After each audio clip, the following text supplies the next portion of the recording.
Hello guys, good morning. This is me again.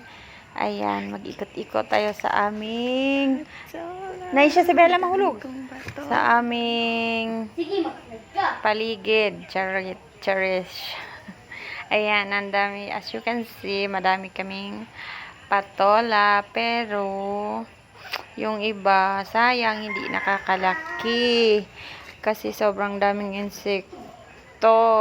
Nakakainis yung mga insekto. Talagang inuuna pa.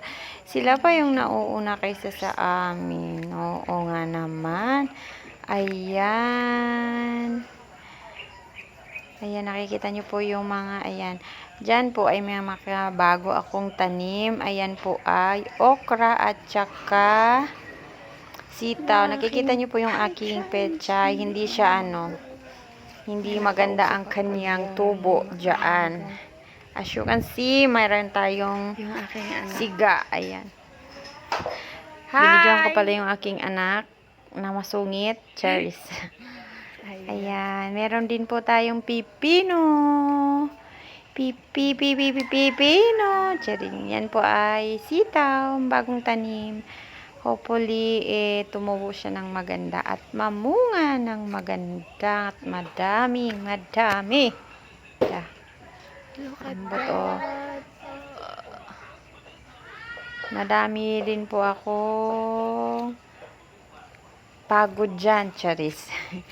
Ayan. Dati kasi puro dyan, puro damo, as in ang tataas na damo. Sa Bisaya ba is bugang. Bugang sa Southern Leyte, tawag namin doon is bugang. Sobrang tataba ng mga damo dyan. Naisip ko magtanim ng gulay. Kaya naglinis namin, din tinaniman ko. Ayan na sila.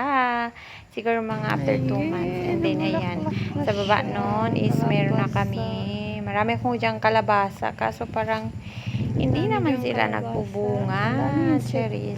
Hayaan na natin. Baka sakaling magbunga pa yan. Ayan. Ayan. Kasi pauwi na tayo ng ating bahay. Dumaan muna tayo sa likod at sinilip ang minamaritis muna natin ang aming mga manok nangingitlog. At yung aming mga patot lang sa kala nila pakakain. ay aking binubuli. Bagyo. Ayan. Sinisilip muna natin ang ating manok. May chicken na naglilimlim. Ayan. Look at that. At istorbohin muna natin ang ating manok na namimisa. Charis. Ayan pa, namimisa po talaga yan. Meron na siyang chick. Hindi ko lang masilip kung ilan kasi ang hirap ng kanyang kulungan.